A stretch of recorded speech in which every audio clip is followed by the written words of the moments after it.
خب بقیه‌اش چی شد؟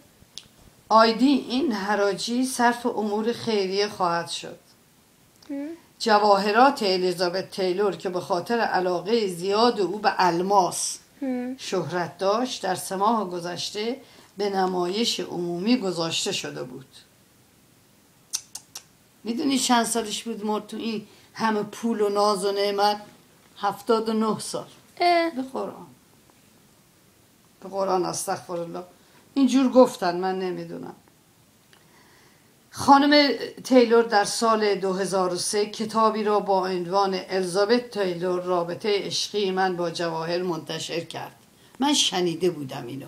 کتاب خودش که یک کتابی نوشته که خودش نوشته، رابطه عاشقانه من با جواهر که میدونی یعنی الماس و این چیز، منتشر کرد در سال 2003. من شنیده بودم.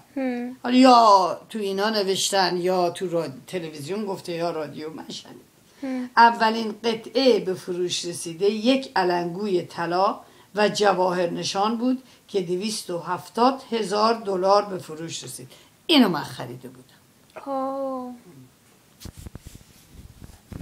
ارزش این قطعه جواهر 35,000 دلار کارشناسی شده بود. 35,000 دلار بود ولی من خریدم 270,000 دلار، چون خیلی حراج بود دیگه. علاقه داشتم بهش. چوب حراج که میزنن هر کی بیشتر میخره میدن. اوکی، من 270 آخرین نفر بودم. 270 بودم. شانست خوب بوده بس. چون گفتی چند کدومش خریدی؟ اینو خریدم. پیش بینی می شود یک قطعه الماس 19 قیرات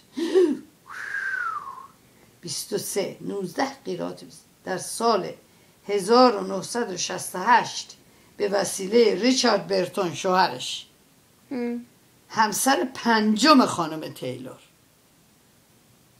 بله دیگه، ریچارد برتون عاشقش بود. یعنی پولدارترین و بهترین هنرپیشه هالیوود بود ریچارد برتون. من زیاد ازش فیلم دیدم. خیلی فیلم دیدم. زمان جوونیم هم دیدم فیلماش. اون موقع بیشتر فیلم میدیدم که جوان بودم. بهترین فیلم ها، آخرین فیلم هایی که تو انگلیس و امریکا بود می آوردن ایران. حالا اون وقت یه بدبخت بیچاره شدیم.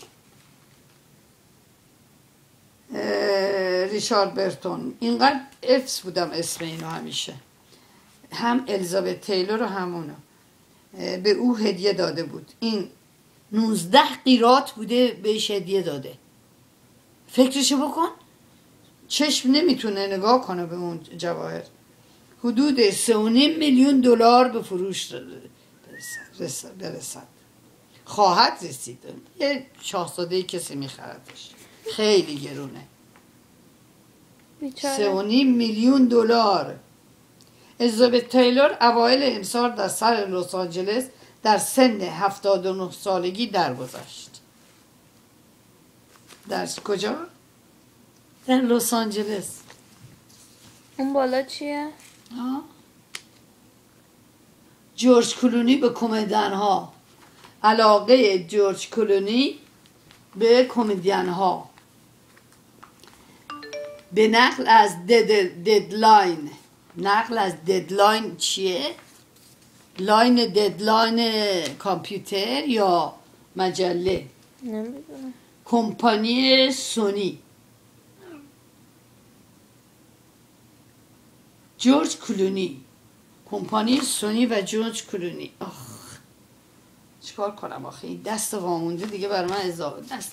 بهش وقتی بیکار بشینم باش حرف میزنم، میگم آخه من به تو چه بدی کردم؟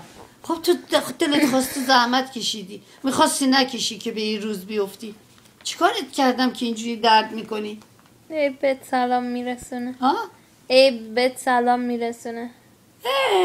کجا دیدیش؟ نه الان واسه مسیج فرستاد. راست میگی؟ گفتی بهش مامانی؟ آره. آخه نازی، خیلی بهش سلام برسون. بگو میبوسمت خوشگل من. جیگرشو برم، من عیب دوست دارم خیلی. به سوزانم گفتم، تعریفشم اینقدر کردم به سوزان. سوزان میگه کشتی ما رو مادر، اینقدر باید ببینیمش. گفتم ببینیش خیلی دوستش داری. خب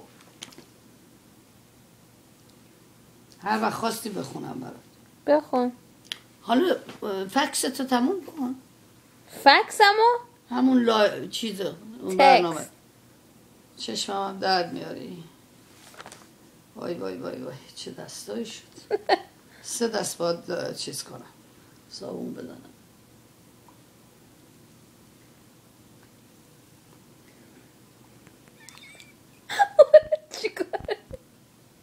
دیگه نمیارم پایین. حالا این دستم به دهنم نمیرسه، این دستم درد میکنه. همینجا باش.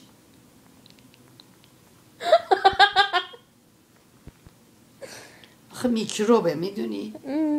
همه این نه میکروب نیست، این سربه. سرب کور میکنه آدمو، مسموم میکنه. پدر سگاه این چیزا رو که فکر نمیکنم. یکی داره روزنامه میخونه یه چیزی هم ور میداره میخوره. بخونم؟ اوکی.